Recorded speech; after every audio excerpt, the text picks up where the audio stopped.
समस्त नमस्कार एवं स्वागत बंधुगण। आज आलोचना आम जो जनगणना 2027 तारी पर आज आलोचना रहिबो। बंधुगण ऑलरेडी प्रथम फेज आरंभ हो गलानी। जो जनगणना 2027 रही तार दुईटी फेज रे हेउची, प्रथम फेज एवं द्वितीय फेज।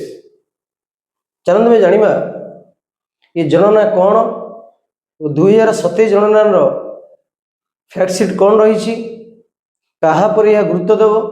ये जो दुई गोटे फेज अच्छी से फेज रे कौन कौन क्वेश्चन अच्छी, विशेषकर जनगणना होगा द्वारा भारत कौन लाभ हम से विषय चलते आम आलोचना कर।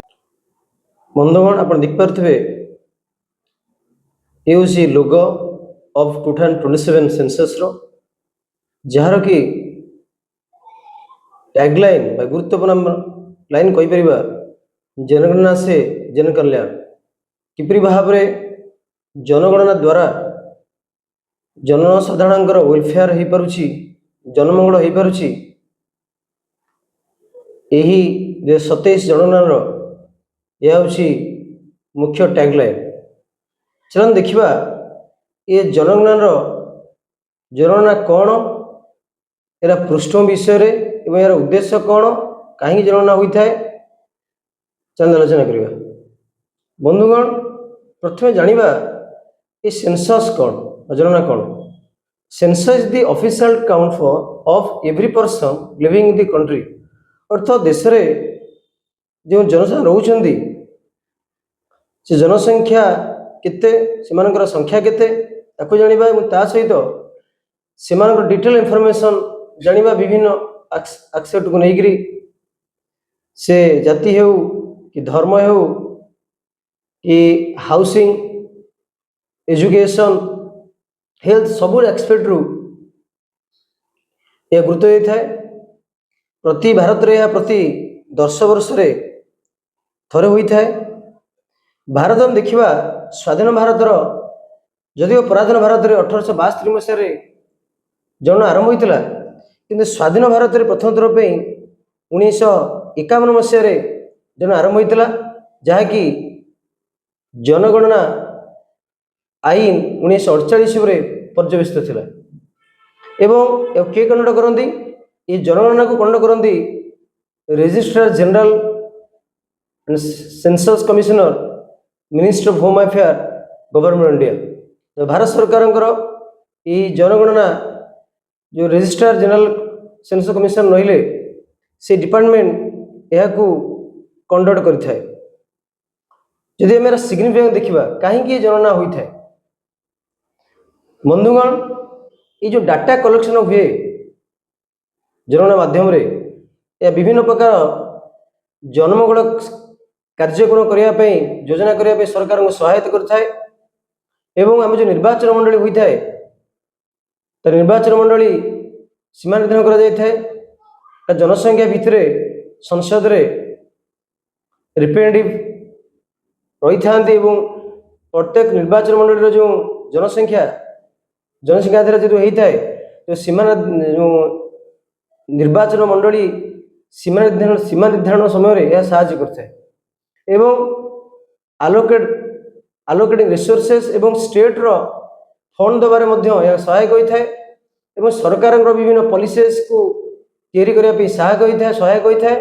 एवं हेल्थ एजुकेशन सेक्टर यह अनेक परिमाण में सहायक होता है। तेणु निश्चित भाव में सिग्निफिकेंस रही। बंधुगण देखा बर्तमान 2027 मसीह जो जनगणना होउछि, जदि हम देखा यह हूँ अष्टम स्वाधीन भारत रे अष्टम जनगणना।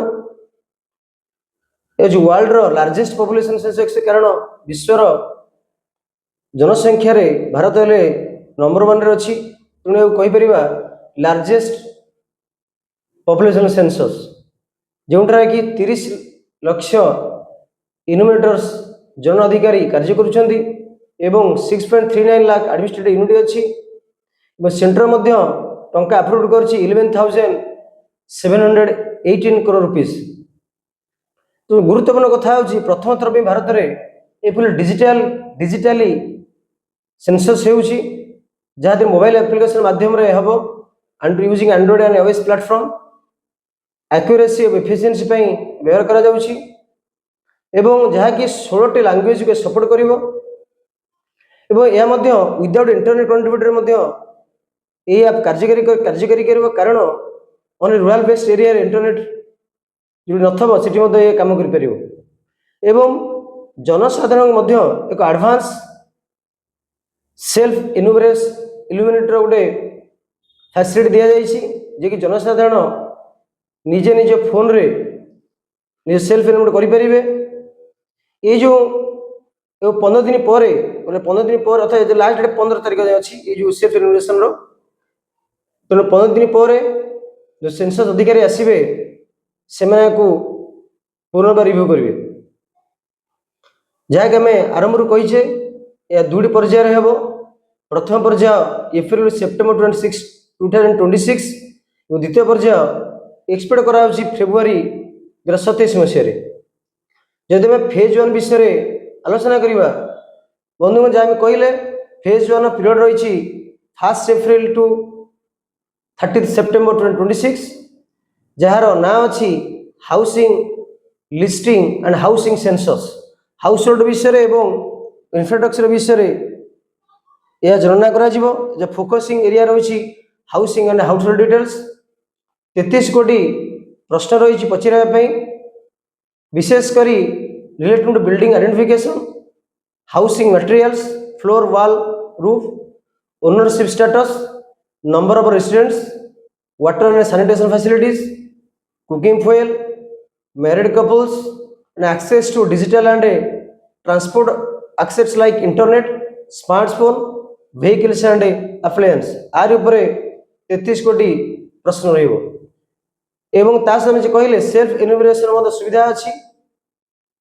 तेणु जेतले आमे सेल्फ इन्यूमरेशन करूचे सेतले विजिट करी ऑफिशियल पोर्टल विजिट करी सबमिट करि परिबे डिजिटली एवं सेल्फ जो फॉर्म अछि फिलअप करे 15 दिन पूर्व में एडवांस करेंगे 15 दिन पर आसवे जो जन अधिकारी आसवे से रिव्यू करेंगे जहाँकि अलाउज कर submit the details in advance through the digital platform. जदि आम फेज 2 को जीवा फेज 2 ना अच्छी पॉपुलेशन इन्यूमरेशन जहाँ सर्ट पी बोली कहुच्छी जहाँकि संभवतः फेब्रुआरी 27 मसीह कनेक्ट हम और फोकसिंग एरिया रोची इंडिविजुअल डेमोक्रेटिक डिटेल्स विशेषकर डेमोक्रेटिक डिटेल विशेषकर relating to age name sex caste religion education occupation and migration. बंधुगण यह थिला जन बाबद किसी तथ्य जो सेंसस 2026 आपण मानक जदि ये आलोचना भल लगी थाए तो आपण मैंने शेयर करेंगे लाइक करेंगे। जो बंधुगण जो बंधु मैंने प्रथम थर भी आम चैनल देखुं से विशेष अनुरोध आम चैनल को सब्सक्राइब करूँ एवं आपण मान बंधु मान सहित शेयर करूँ। आशा करुँची आपण निश्चय भले थे। धन्यवाद।